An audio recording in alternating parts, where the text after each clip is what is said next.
So did the government's legislative programme feature anything to tackle our chronic housing shortage? Another issue of huge importance to the great British public. Plus, it's on, or more accurately, off the buses. For South London bus drivers, the latest example of strike action. We'll be discussing all that and more, plus an extended Money Talks interview with Mr Fair Fuel UK, Howard Cox.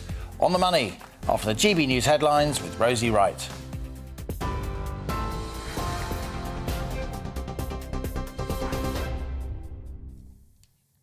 A very good afternoon. It's 1 o'clock. I'm Rosie Wright, here to keep you up to date.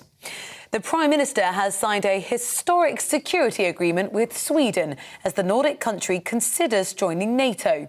Speaking in the last couple of minutes, Boris Johnson said war in Ukraine is forcing all of us to make difficult decisions. He's due to sign a similar declaration with Finland later today. Russia's invasion of Ukraine has prompted a re-evaluation of NATO membership and security in the Nordic countries. The Russian President Vladimir Putin has threatened to respond if they join the military alliance. In Ukraine, new drone footage shows a Russian tank being destroyed in the Kharkiv region as the country pushes a counter-offensive in the north. Ukraine's Ministry of Defence claims the attack was carried out on Russia's most advanced tank. The UK military intelligence says Ukraine has successfully struck Russian air defences and resupplied vessels with drones. It says the US House of Representatives approved more than £33 billion more military aid for Ukraine. The Prime Minister has chaired the first Cabinet Committee to try to tackle the cost of living crisis amid warnings Britain is on course for a recession later this year. The National Institute of Economic and Social Research says around 250,000 households could become destitute without immediate government action. Helen Barnard from the Joseph Rowntree Foundation told GB News the government's existing support package of £22 billion doesn't go far enough. I think it's extraordinary that they are saying it's fine, everything's OK, we'll wait till the autumn. Because for people at the very sharpest end of this, they are missing, essentials now. They're getting into debt now. Their health is getting hammered now. Their mental health is getting eroded by that constant anxiety of how on earth am I going to feed the family and keep things going. Millions of renters living in unsafe conditions should have their homes improved under major housing reforms. The Levelling Up Secretary announced the new Renters Reform Bill would be extended to nearly 4.5 million households. The plans will help tenants living in damp, unsafe and cold homes and protect them from eviction notices without reason. Michael Gove also announced an overhaul to planning permission, which could see neighbours voting on home developments, including extensions on their street. The Foreign Secretary says the UK will not shy away from taking action over the Northern Ireland Protocol. Liz Truss says proposals put forward by the EU would take the country backwards and cause more checks, paperwork and disruption. The DUP is refusing to form a devolved government in Northern Ireland until issues with the protocol are resolved. Sinn Féin Vice President Michelle O'Neill says it's unacceptable for the DUP to block the nomination of a new speaker. It's not good enough for the people here that the DUP are holding society to ransom, punishing society, preventing the establishment of a speaker and an executive to actually respond to the things that the people are worried about right now, the cost of living crisis and the health service. So I don't think it's acceptable, the position that Jeffrey Donaldson has articulated today. But I'll make this call to him again today. Join with the rest of the parties who will be there on Friday. A journalist's been killed while reporting on a raid by Israeli security forces in the West Bank. Broadcaster Al Jazeera says their reporter, Shireen Abu Akleh, had been shot deliberately by Israeli forces in the city of Jenin. Israel's military says there's a possibility reporters were hit by shots fired by Palestinian gunmen. Face masks will no longer be mandatory in airports and on flights in Europe from Monday next week. That's the new recommendation from the European Centre for Disease Prevention and Control and the EU's Aviation Safety Agency. Airlines, though, have been told to encourage passengers to wear face masks on flights to or from countries where they're still required on public transport. Donald Trump could be allowed to rejoin the social media platform Twitter. Well, it had permanently suspended the former US president in January last year, citing risk of further incitement of violence following the riots in Washington. Well, the change comes as the Tesla CEO, Elon Musk, agreed a £34.5 billion takeover bid with the Twitter board last month. He said Trump being banned from the platform was a huge mistake. It alienated a large part of the country and did not ultimately result in Donald Trump not having a voice. He is now going to be on Truth Social, as will a large part of the right in the United States. And so I think this could end up being, frankly, worse. A 150-year-old handwritten letter by Florence Nightingale is being put on show for the first time. In the letter, written in 1872, Nightingale gave her support to a campaign led by the suffragettes to create a female teacher training college. That college is now known as the University of Chichester, where it will be displayed to celebrate International Nursing Day tomorrow. This is GB News. I'll bring you more as it happens. Now let's return to Liam and On the Money.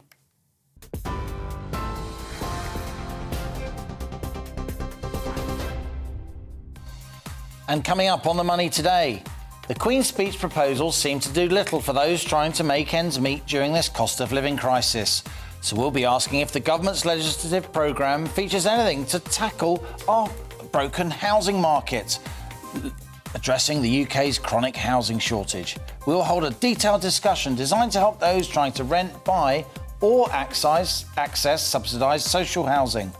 Plus, it's the first day of a 3-day bus strike in the capital. South London drivers begin industrial action over low pay, at a time, of course, of sky-high inflation. Will this be the start of many? We'll be hearing from the lead officer for the buses unions at the trade union Unite. Plus, today's In-Depth Money Talks interview is with Howard Cox. He's founder of the campaign group Fair Fuel UK.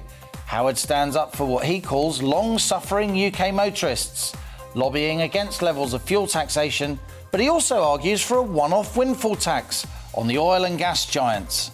I'm very anti punishing success. Why should that happen? But this success has come out of a lucky oil price rise. They've been fortunate, and it's a huge. And I think a one-off windfall tax is long overdue.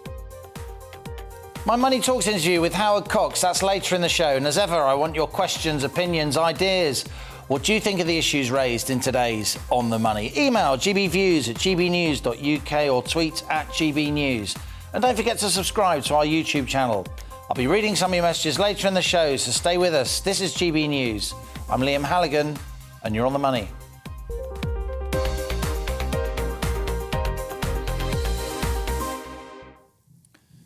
Now, yesterday's On the Money asked if the Queen's speech proposals contained anything to help countless UK households struggling to make ends meet, as this cost of living crisis intensifies. It turned out the answer was no, which is why ministers are now doing a patch-up job, frantically arguing that more help is on the way, but it's probably going to be delayed until household utility bills rise again in October. Well, let's ask another question then. Did the Queen's speech contain any policies that might help to fix our broken housing market? Given the unaffordability of housing to rent or to buy, another issue affecting millions of us across Britain. Campaigners concerned about social housing, subsidised permanent accommodation rented from councils or housing associations, they're largely pleased at what they heard yesterday. After all, the Prince of Wales read the government's pledge to, quote, improve the regulation of social housing, strengthen the rights of tenants and ensure better quality, safer homes. There was no promise, though, to unlock a new era of social housing, reversing several decades when very few such homes have been built, a cause that Housing Secretary Michael Gove has promoted recently. Many have argued lots of new social housing is an important part of levelling up the UK, not least across those red wall seats the Tories need to retain to stay in power. There was good news for UK private sector renters, now a fifth of all households, a share which has doubled over the last 20 years as buying a home has become so much less affordable. A new renters reform bill was highlighted in the Queen's speech to abolish no-fault evictions and make it easier for tenants to check if their landlord is decent. The problem remains that the UK is still suffering from a chronic shortage of all forms of residential property. Back in the 50s, 60s and 70s, more than 2 or even 3 million homes were built each decade. But from the 80s onwards, house building has plummeted to less than half that amount, even though the population has continued to grow. And that's one of the underlying causes of our sky-high house prices for those looking to rent or buy their own homes. The fact that we're not building nearly enough new properties. The same goes for our massive council house waiting list, now more than 1 million strong, low-income and otherwise vulnerable households on that waiting list. Again, we need to build more, and there was little about that in the Queen's speech. And so that's our vital, on-the-money question today. Will these Queen's speech proposals fix the UK's broken housing market?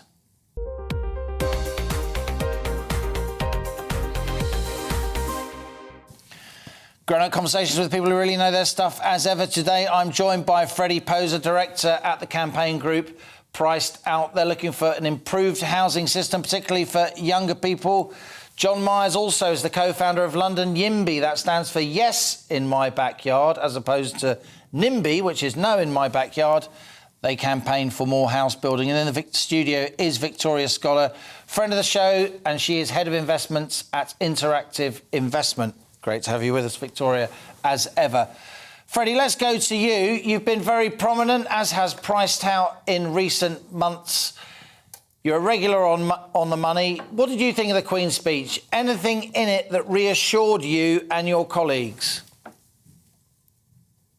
Well, we've been pushing for this renters reform bill for a long time, along with a number of other campaign organisations like Shelter. We've really wanted to see the private rented sector be brought up to snuff and actually see private landlords make sure that the houses they're letting out are safe and livable. So we're really happy to see this, and we're delighted to see the end of no-fault evictions. I think that'll make tenures much more secure and make those stuck or choosing to live in private rented accommodation feel much safer in their homes.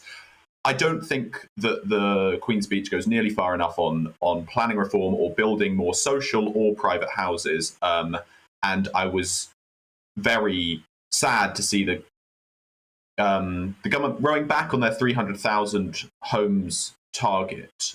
So I don't think that this will do anything to fix the housing shortage, but maybe it'll make those living in private rented accommodation make their lives better for now. John Myers, Freddie makes a good point, doesn't he? I haven't heard ministers talk about that 300,000 new homes being built each year target for quite a while. It seems to be kicked into the long grass. Presumably, that's precisely the opposite of what the YIMBYs want.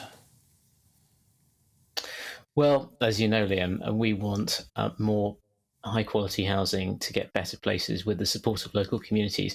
And I think it's important to bear in mind the government's probably feeling a little bit bruised after the white paper came out 2 years ago, and there was quite a strong backlash to that. So what I think should be welcomed is that Michael Gove is looking at positive and constructive ways to get more homes built with the support of local communities.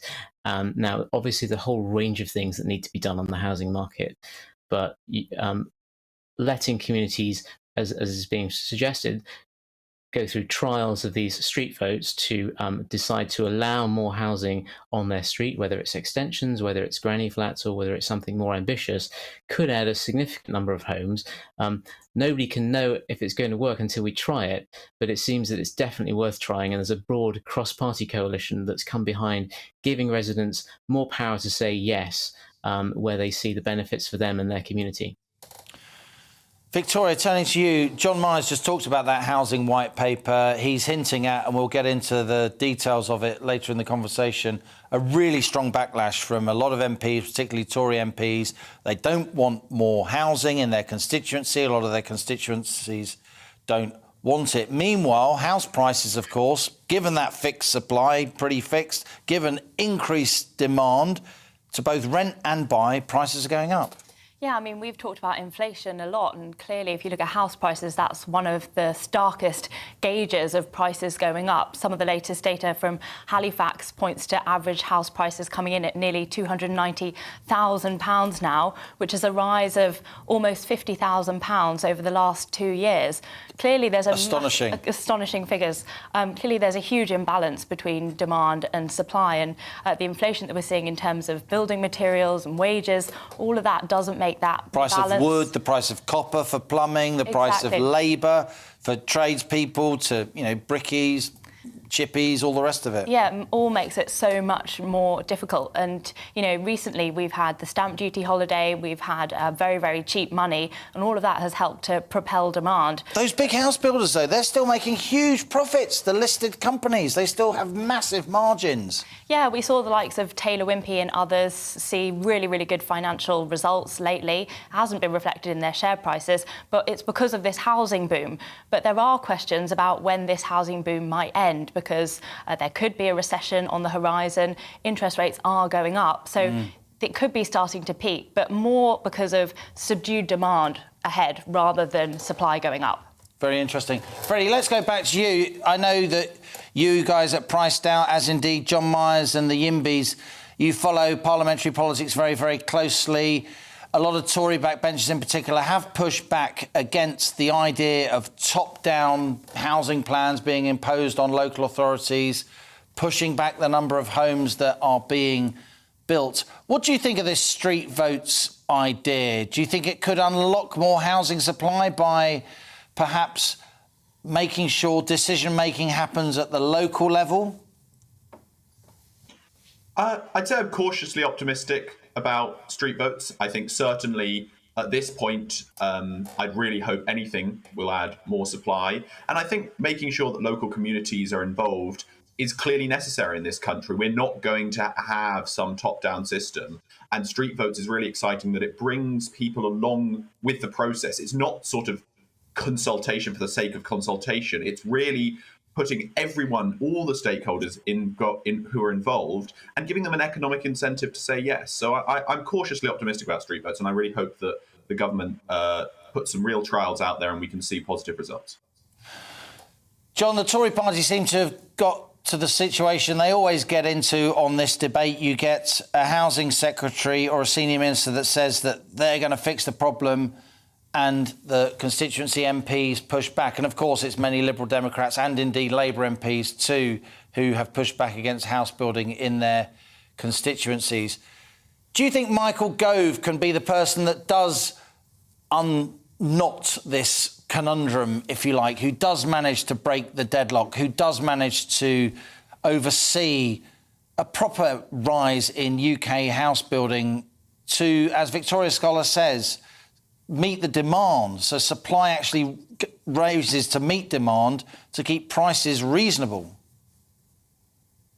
Well, I don't want to count any chickens, but what I will say, I've been pleasantly impressed by how Mr. Gove has listened to a whole range of stakeholders and communities and ideas, and been willing to think outside the box, to really try new things, to take advantage of the power of the government, to try to see what can work in a way that benefits local communities. And I think that has to be one of the ways to go forward to get sustainable answers that will deliver more housing. John Myers, great to have you with us as ever. You are co-founder of London YIMBY and indeed Freddie Poser of Priced Out. You'll both be back, I'm sure, because this discussion is not going away, and On the Money is the place where there's discussions happening. Victoria Scholar, you'll be staying with us for the rest of the show. This is On the Money with me, Liam Halligan. After the break, we'll be hearing from Alistair Harper, the head of public affairs at Shelter, no less, the highly influential housing and homelessness charity. Stay with us. You're On the Money.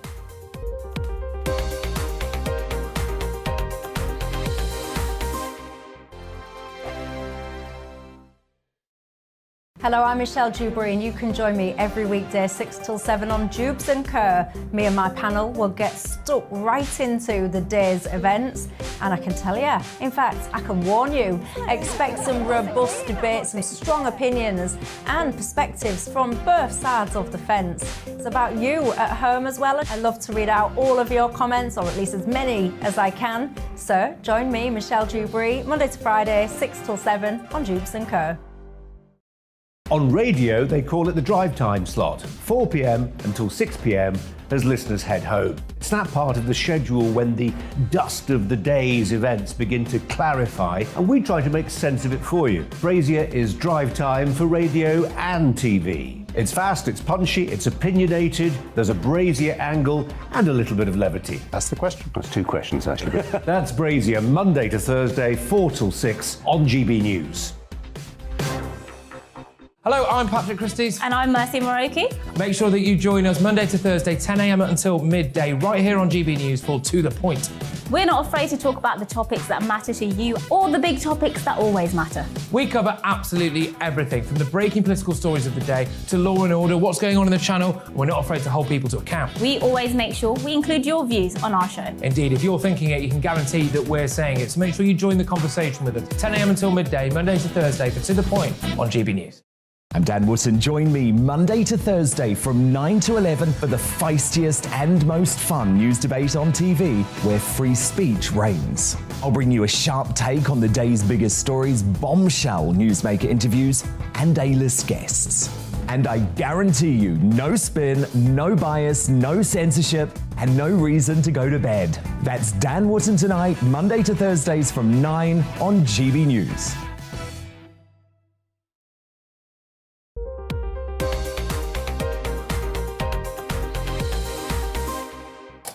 And welcome back. It's 1:21 on GB News TV, DAB+, digital radio and online. We're discussing those Queen's Speech proposals. Will they do anything to fix our broken housing market? Because we all know whether you're trying to rent or buy, prices are very, very high in many parts of the country, unaffordable for many. And if you're trying to get hold of a council house, social housing, that can be even more difficult. Well, it's a pleasure to be joined in the studio by Alistair Harper, who is from the campaigning charity Shelter. Alistair, great to have you with us. And Victoria Scholar is still with us. Alistair, Shelter's campaigned for many, many years for more social housing. Your charity dates all the way back to the mid-1960s, a time when 2 or 3 million homes were being built every decade. What did you think of the Queen's Speech proposals? It struck me that quite a lot of what you guys have been campaigning for was actually in there. Yeah, there's a huge amount to be really positive about in terms of what it means for the private rented sector and fixing some of the imbalance between renters and their landlords and their rights. We saw a lot of things that people have been calling them out for a long time. And again, for social housing tenants as well, a lot of the regulatory fixes that the wonderful people at Grenfell United have been calling for, we saw that being promised to be put on the statute book as well. So a lot of things to be excited about. You're referring, of course, to the Grenfell Tower tragedy. June 2017, the 5-year anniversary, it will soon be upon us. And maybe that's one reason the government felt the imperative to really do something about social housing. So you mentioned private rental reforms, the rental reform bill, making it easier for tenants to check out their landlords on a database, the end of Section 21, so-called forced evictions. But for me, the biggest gap in rhetoric and substance at the moment is this.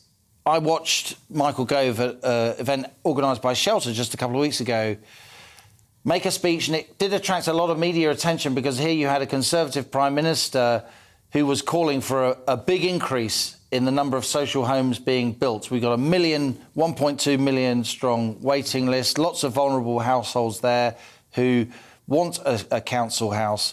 I didn't see any sense that we're going to have much more council house building anytime soon from those proposals, did you? No, I think that's totally fair. That was absent from the Queen's speech. There was no commitment to a new era of social housing building, and it's desperately needed. As you've covered in this programme many times, we know it's needed as much in Newquay as it is in Dulwich. It's across the country for different reasons, local reasons. It's the tenure that would do the most to improve lives, and that wasn't there in the Queen's speach. I'm hopeful. I know that the Levelling Up bill has just been published. Literally while we've been on air. Exactly. I've been on the telly. I haven't been able to look at it. Well, if that's going to work, if it is going to genuinely level it up, it will fix the planning rules that currently put social housing, our most needed tenure, at the back of the queue, makes it the most difficult to actually get built. I hope that some changes to planning will reverse it, put it at the front of the queue. But I don't know yet. I've not seen that bill. The reality is, if we are going to have that target of 300,000 homes a year, there's no way we're ever going to meet that. The private sector's never, ever, ever built 300,000 homes a year. So you have to have social housing being built, not necessarily by government employees, but the government commissions housing to be built by the private sector on behalf of the state, which the state then owns and rents out. Also, housing associations, charities that sit between the private sector and the state. Housing can be so complicated, can't it? But so important, such a visceral need for everybody. It strikes me, if the Tories really grabbed hold of this, that would be the centrepiece of their levelling up agenda. Whoever solves the housing crisis in this country is going to win the next election. I think you're spot on, and I think you're right to say that the Conservatives should grasp it, because the last time we got anywhere near to 300,000 was in 1969, when half of those being built were social homes. Yeah. The two go together. They're not private ownership and social housing isn't in competition with each other. If anything, they're both there as a solution to a bloated, overpriced private rented sector. So we need both.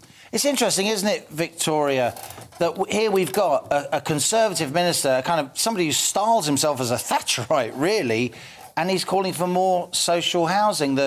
The sort of ideological breakdown in terms of how to address and solve this issue, it's almost gone. It's so important now among ordinary people that both parties seem to be willing to do pretty much anything at this point to tackle it. Yeah, and I think what's clear is that in terms of the actual housing market, buying and selling houses, that's very bloated in terms of pricing, and it's also an issue in the rented sector as well. The latest figures for March show that private rental prices rose by the fastest rate since 2016.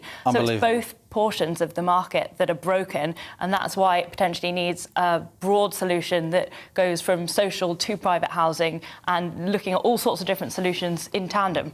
And you're quite a bit younger than me. I think it's fair to say there are a lot of, financial professionals, very well-heeled, highly successful people in a sort of, in a professional sense, who would ordinarily, you'd think, they're going to be a Conservative voter, but they're not voting Conservative, are they? The political geometry shifting here. A lot of young professional people, a lot of young couples are not voting Conservative, even though they're from a sort of traditional Conservative background, because they can't get a house. It's just incredibly difficult to get onto the housing market and into the housing market, onto the housing ladder. And it's creating this huge intergenerational wealth gap. I mean, the amount of times you hear stories about older generations saying that, they bought their house for £1,000 or £2,000 or £500, and we're looking at average prices almost at £300,000. Yeah. That's incredible inflation over several decades. And it's clearly a massive issue. Let's get the last word from you, Alistair. What's your 10-second pitch to Boris Johnson on behalf of Shelter Go? Give people the certainty, the affordable, the healthy homes that is a social home, and let people catapult from that into the success they deserve to be. Alistair Harper of Shelter, and indeed Victoria Scholar, Head of Investment at Interactive Investor. Great to have you in the studio as ever. Fantastic discussion. We will return to that subject. Not many more important subjects in the UK at the moment, it seems to me. Let's bring in some of your emails. Marjorie contacted us, gbviews at gbnews.uk, to say there should be a law enforcing rental homes to be insulated to an established level by the landlord. There should also be a ban on using that to raise rents. Alfred says there are absolutely thousands of planning permissions already granted and the large building monopolies are still sitting on them. Local councils own land, they should be allowed to build on it. I agree with that, Alfred. And Carol says, some good ideas with local residents having a say in housing policy, but it will not work unless second homeowners are excluded from local resident decisions. Thanks for all those emails today. This is On the Money with me, Liam Halligan. Coming up, today's Money in Talks interview is with Howard Cox. He's founder of the lobbying group Fair Fuel UK. Calling road transport the commercial heartbeat of any economy, Howard talks about the crippling impact of ever-rising petrol and diesel prices on growth here in Britain. That's coming after the GB News headlines with Rosie Wright.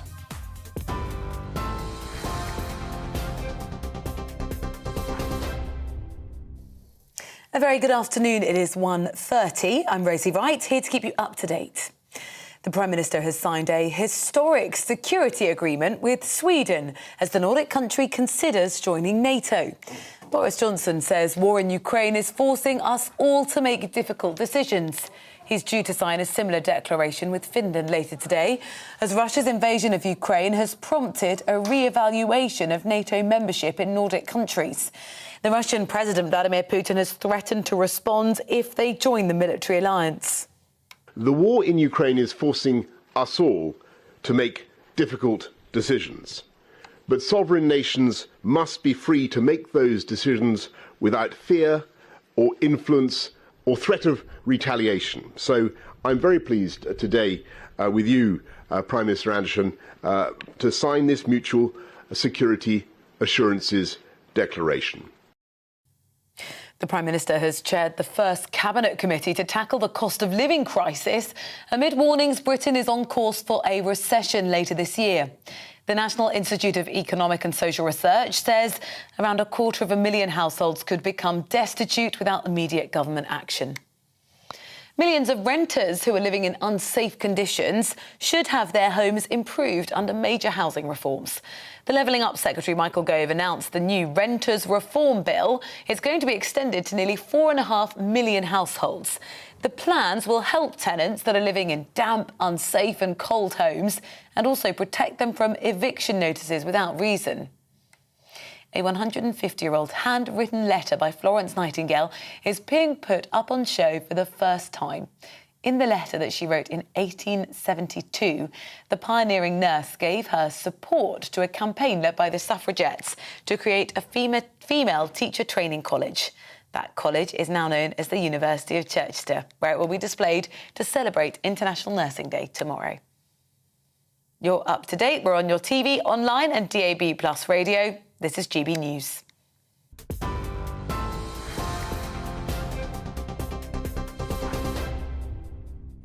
Direct Bullion sponsors the Finance Report on GB News for gold and silver investment.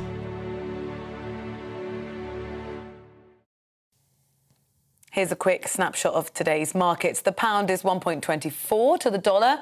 The pound is 1.17 to the euro. And the price of gold currently stands at £1,497.28 per ounce. Direct Bullion sponsors the Finance Report on GB News for real-time investment.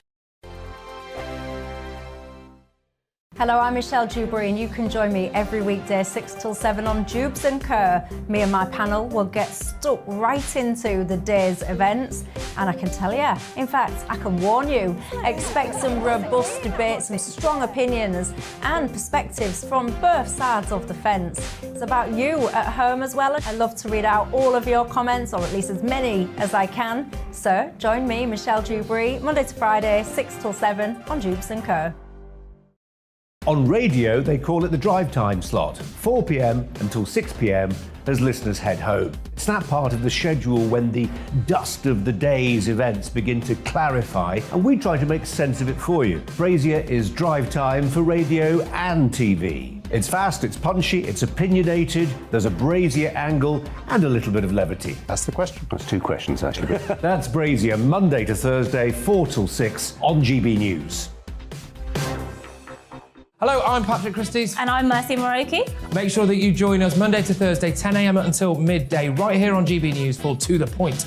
We're not afraid to talk about the topics that matter to you or the big topics that always matter. We cover absolutely everything, from the breaking political stories of the day to law and order, what's going on in the channel. We're not afraid to hold people to account. We always make sure we include your views on our show. Indeed, if you're thinking it, you can guarantee that we're saying it. So make sure you join the conversation with us, 10 a.m. until midday, Monday to Thursday for To The Point on GB News.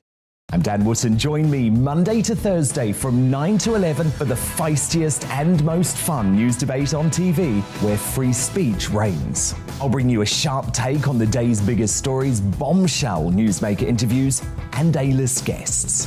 And I guarantee you, no spin, no bias, no censorship, and no reason to go to bed. That's Dan Wootton Tonight, Monday to Thursdays from 9 on GB News.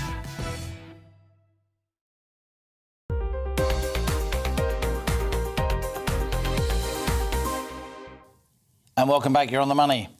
Now, if you live in our busy capital city, you might need to rethink your travel routes today and part of next week, as around 1,000 South London bus drivers have called strike action starting today and continuing on Monday the 16th and Tuesday the 17th of May. Arriva London South drivers are demanding pay rises that reflect inflation. They've been offered a 3% rise backdated by 5 months. But union bosses believe anything below 5% for the last year is unacceptable. And with the Bank of England predicting inflation to reach 10% by the end of this year, some may feel that those bosses have got a point. Well, joining me now to talk about this is John Murphy, lead officer for London buses at Unite the Union. It's a British and Irish trade union. Thanks for joining me, John. Great to have you with us. Talk to us about where these negotiations are. You've got a strike today. You've got a strike on the 16th and 17th of May. Do you think there'll be more? Union. I'm not sure if you're getting me. There seems to be some difficulties here. I've lost all sound altogether. The strike today, the reason that's been called is because we're in a cost of living crisis. We've got bus drivers who need to come to work on a daily basis, and they're struggling to live on the wages that they're on. Regardless of whether it's an inflationary increase or not an inflationary increase, the fact of the matter is bus drivers are on too low wages. They've always been the poor relative of London Transport. They're key workers. They were key workers through the pandemic. They're still key workers, and they need to be looked after properly and rewarded accordingly. They work for a company that makes good money, that prefers to pay the shareholder rather than pay the people who actually go out and earn the money. So that needs to change, and we need to start looking after these people. They deserve better. So you think there could be some more strikes, John? We're hearing you loud and clear. Thanks for joining us. You think there's going to be more strikes unless Arriva change their tune and offer your drivers more money?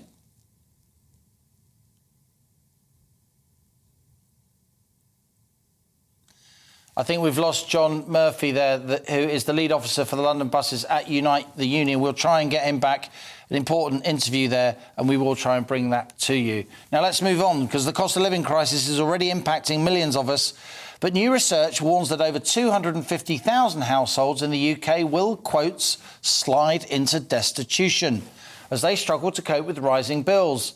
That's the view of the National Institute for Economic and Social Research. They estimate 1.5 million of us will struggle to pay for food and energy over the next year, unless government steps in to help the most vulnerable. The National Institute wants ministers to raise universal credit by £25 a week and grant the poorest 40% of households a one-off cash payment of £250. Well, I'm delighted to welcome Dr. Jajit Chadha, who runs the National Institute of Economic and Social Research, one of our most respected think tanks. Professor Chadha, great to have you with us. There must be quite a strong feeling within your research body, which is a very, very influential one, at the heart of Westminster, to make these recommendations in the public way that you have.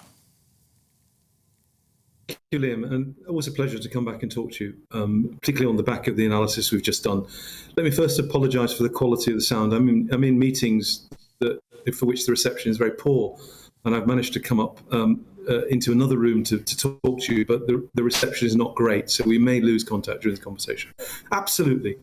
We're terribly concerned about the impact of the increase in inflation and the extent to which that is making it very hard for households at the bottom of the income distribution potentially to be paying their household bills this year, both for fuel and for food. Let us be clear, it's actually these households who've also suffered the most in the last couple of years because of COVID. They've generally been more precarious jobs and also working in areas that have been supporting the rest of us, health or social care, or in transport. I've just been from your previous speaker. And it's incredibly important that on equity grounds that they don't suffer inordinately this year. And we found the spring statement was nowhere near as helpful as it ought to have been. And that's why we started to work after that to try and understand what could be done. And the two things I want to move. Firstly, even if we respect the arbitrary fiscal rules that the Chancellor feels he was bound by, there is significant space to do more for these households. At least £10 billion is available. You don't have to believe our figures. They're the ones published by the OBR at the time of the spring statement. And in fact, there's even more money available than that. And now there's a secondary question, which is actually more important. The Chancellor or the person running the economy in this country should not be bound by arbitrary rules. It's incredibly important when things come along to change the structure of the economy, whether it's Brexit, which is an opportunity to build trade with other parts of the world, or it's the shock of COVID, or it's the tragic events that we're seeing in Ukraine. Governments must stand up in a responsible manner and help people deal with it. These events are not the fault of the people who are suffering. Therefore, it's not only a matter of equity, it's also actually helping people just have more stability in their lives. We know all how we will deal with instability. It's going to lead to other types of social tensions and problems that can be avoided if the government acted in a more responsible manner. And that's why we've really been very careful with our analysis to come up with the kind of suggestions that we have in place today. We think the cost of this would be somewhere between 4 and 5 billion. It's in no way threatening the overall fiscal position, but it would enable those very households to deal with the bills that they're going to face over the spring and the summer into the autumn. And we can't wait. We can't just hang around and wait till November. Sorry, Liam. We should just explain, Jadjit, what you and I know well, what the National Institute is. You are funded largely by what's called the ESRC, the Economic and Social Research Council. That is, taxpayers' money that is allocated, goes through, expert opinion. You are completely non-aligned. You are completely non-political. That's what the National Institute is. And it strikes me that when you say that there is a bit of money knocking around, because the government, as prices go up, particularly fuel prices, the government's getting a lot more money from fuel duty, for instance. I mean, why do you think Rishi Sunak is being this way? He's being screamed at by many of his own backbenchers to start using some of this cash to help the most hard-pressed households up and down the country, the kind of households that your very, very careful research has identified. Yeah.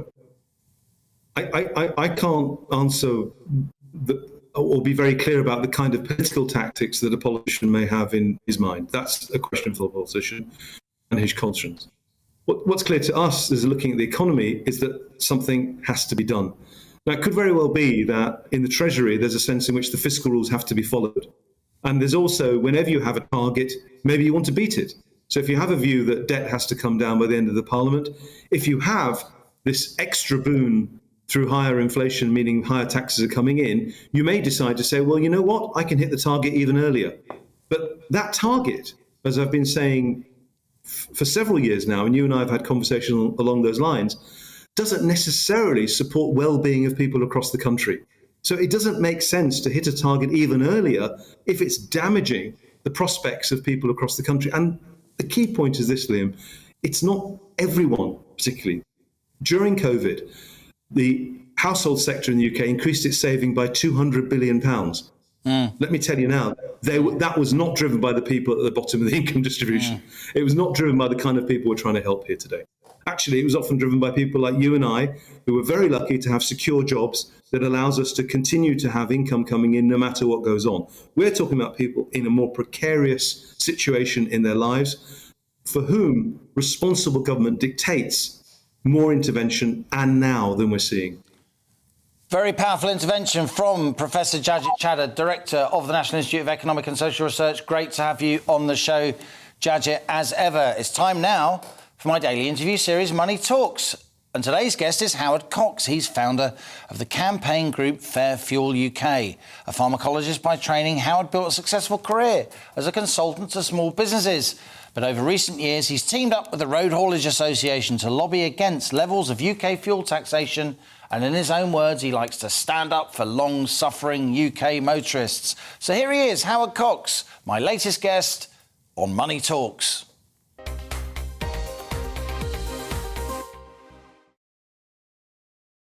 Howard, you're a pharmacologist by background. You spent a lifetime in tech consulting, particularly for lots of small businesses. How did you emerge as probably Britain's foremost campaigner for cheaper fuel? It's a weird connection, to be honest. What happened in 2010, I was doing some work for a haulage company. And the haulage company had about 50 trucks. And one of the things I did was look at their balance sheet and their P&L. And there was this line through right into my face that something like 45% of their cost was fuel.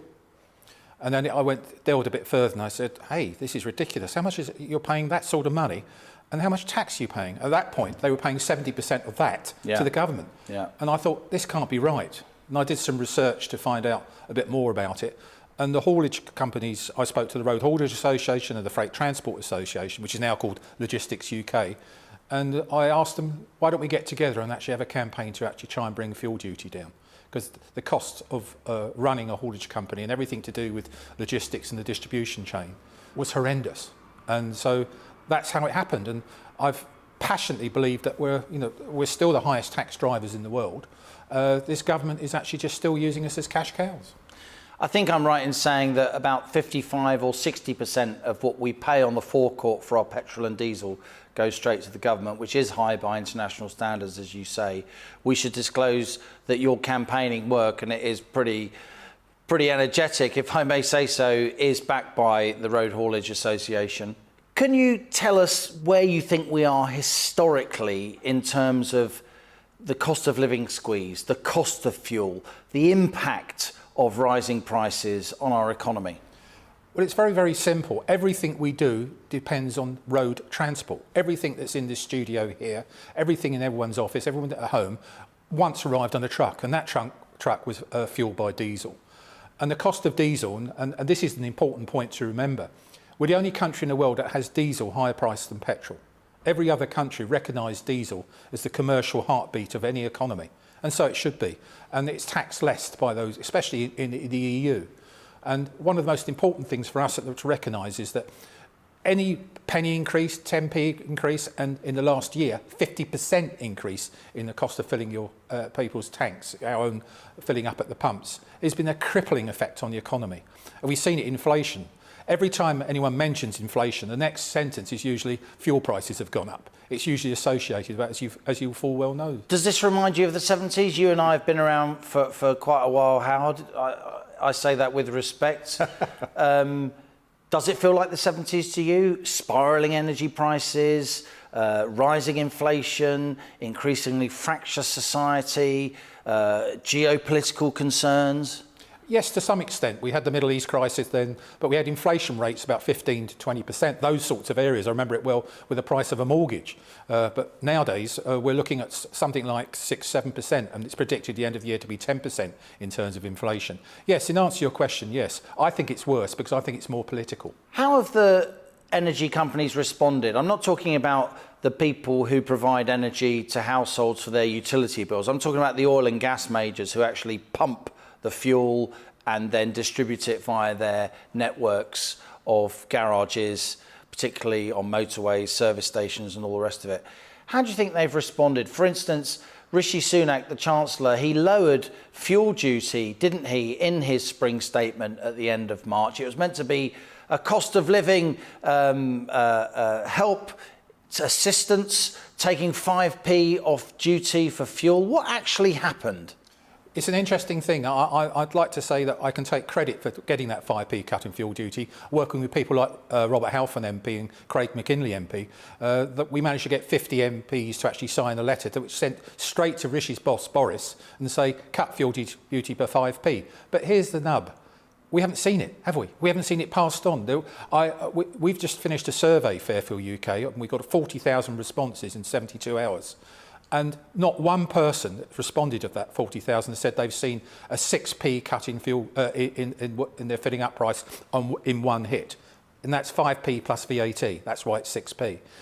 And to answer your question regarding the fuel supply chain, it's disgusting. Opportunistic profiteering. We're in a situation now where we've got the Ukrainian crisis, and we've obviously got problems with the supply of oil, but we're not getting that much oil in terms of petrol, certainly petrol, because we refine it here mainly in the UK, and it comes from the Middle East mainly. We get a fair bit of diesel, about 15 to 20% from Russia, but fundamentally, for years and years, the fuel supply chain has opportunistically profiteered from any time oil prices go up, pump prices rocket. When oil goes down, guess what? They come down like a feather. You've heard of the rocket and feather scenario. And fundamentally, the government has allowed them to do it. They're enjoying a shed load of VAT that's coming in from these high prices, something like £3 to £4 billion in the last 12 months. The 5p cut in fuel duty is nothing to them. And I'm afraid it's not been passed on to drivers. And that's one reason, along with many backbench MPs, we're calling for a body called Pump Watch. We want a body like Ofgem, Ofcom, that actually... A government regulator? Yeah, it goes against every part of my body. I'm a One Nation Tory at heart, and I don't... You're a pretty free market guy. Yeah. I know from talking to you over the years, and yet you want a new regulator that makes sure that the prices that we're charged for our petrol and diesel on the forecourt are a realistic reflection of where energy prices are, where oil prices are, rather than the energy companies pushing prices up when oil goes up, but they're not pushing prices down when oil goes down. You've hit the nail on the head, Liam. We want them to be transparent and honest. We want them to make a decent profit. I think there should be a two-stage process with Pump Watch, this regulatory body. We can start off voluntarily. It'd be nice to, when trucks drive past garages, there's a kite mark. We adhere to fair pricing at the pumps, and we recognise... And then if people don't voluntarily comply, then you turn the screw if you have to. Yes, it's the same with a windfall tax. I'm very anti punishing success. Why should that happen? But this success has come out of a lucky oil price rise. They've been fortunate, and it's a huge. And I think a one-off windfall tax is long overdue. Let's drill down to that, because you were on my live show On the Money the other day, and I kind of mischievously asked you directly, so, Howard Cox, free marketeer, you want a windfall tax. You agree with this flagship Labour front bench policy. How's it come to this? It's come to this simply because something like I get 2,000 emails a week from drivers saying they can't take much more of this.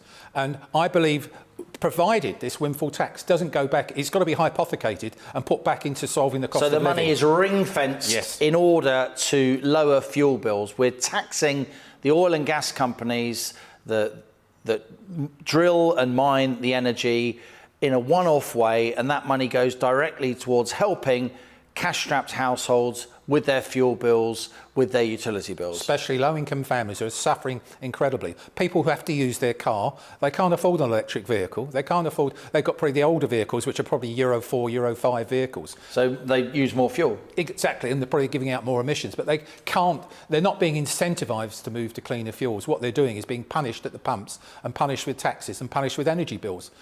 One of the things we could do is cut VAT, which I know you've been banging on about, Liam, and I support you totally on that sort of thing. But the problem with reducing VAT doesn't help small businesses, because they can actually claim the VAT back anyway. So it's not much of a benefit. But for the hard-pressed motorist, the person who has to go to work or go to a hospital or go to school, medical, a college or something like that, cutting VAT would be a good thing. But let's get rid of the green taxes now. We've no need to have this now. Let's focus on the cost of living. Of course, the government's opposed the windfall tax, but in recent weeks, even Rishi Sunak, who's been the main opponent to a windfall tax, has started to signal that he may change his mind. What do you think he's up to? It's interesting. I've spoken to a lot of backbench MPs, particularly Tory MPs, and the flavour that they're hearing from number 11 seems like they might be looking at it. Yeah, but I've heard the same. The important thing about a windfall tax, it's got to be structured in such a way so it doesn't ruin the oil companies' investment plans. They've got to keep the energy secure and supplied in terms of guaranteed of supply.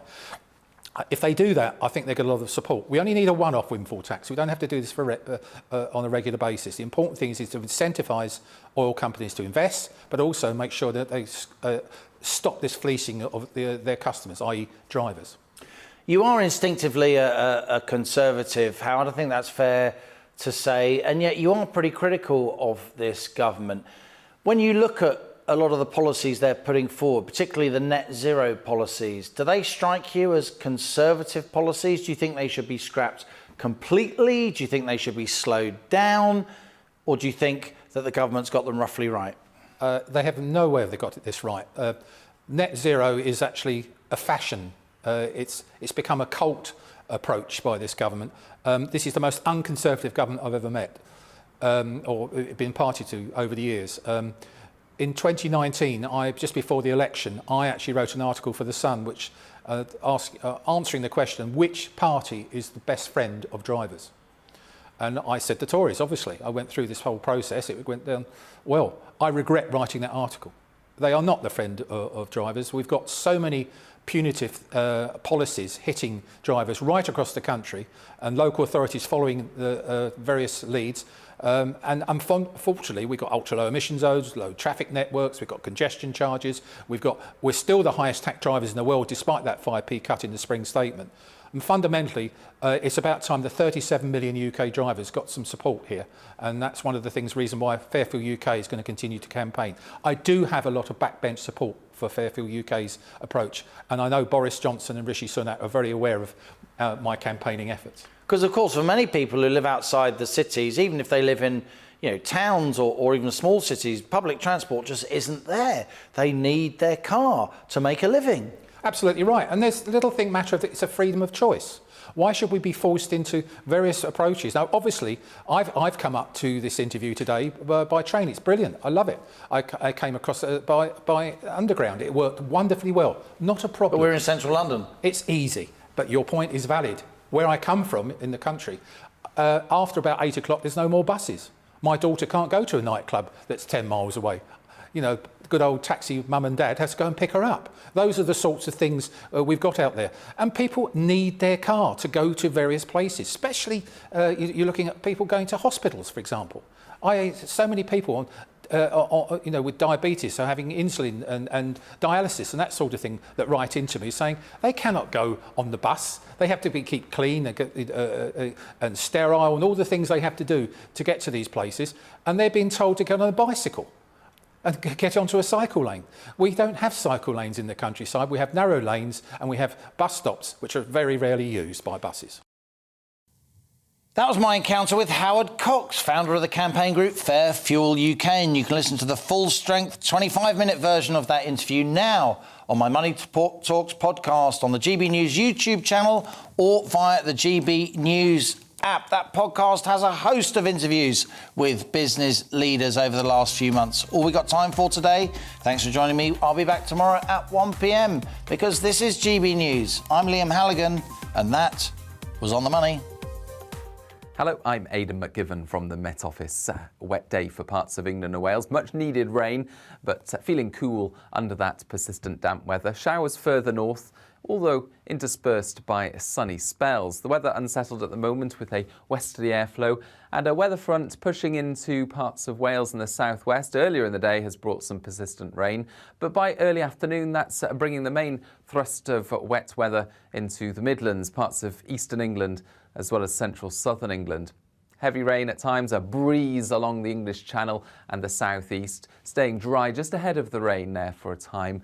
But brighter skies follow further north and west, albeit with some heavy showers and a blustery wind with temperatures at 14 Celsius for Glasgow, 17 Celsius as the rain clears, but feeling cool under the wet weather, which does finally push through southeast England and clear away into the continent through the evening, and then clear spells overnight, but further showers will arrive into northern western Scotland and perhaps parts of Northern Ireland. A breezy night to come, so not too chilly first thing Thursday, but a cooler night, I think, in general compared with the last couple of nights. And a bright start to Thursday, much improved across England and Wales with sunny spells, and we keep those sunny spells into the afternoon. 1 or 2 showers possible for parts of Wales and the southwest, more especially though for Scotland and Northern Ireland. Showers or even longer spells of rain, particularly for western Scotland. 12 or 13 degrees here, 17 to 20 across England and Wales. And it's going to be breezy once again for many, so it's going to be feeling a little cooler. But there is a trend towards drier and brighter weather during the next few days heading into the weekend. That arriving from the south, so staying changeable in the north on Thursday and Friday, but by the weekend, long spells of sunshine for many and increasingly warm.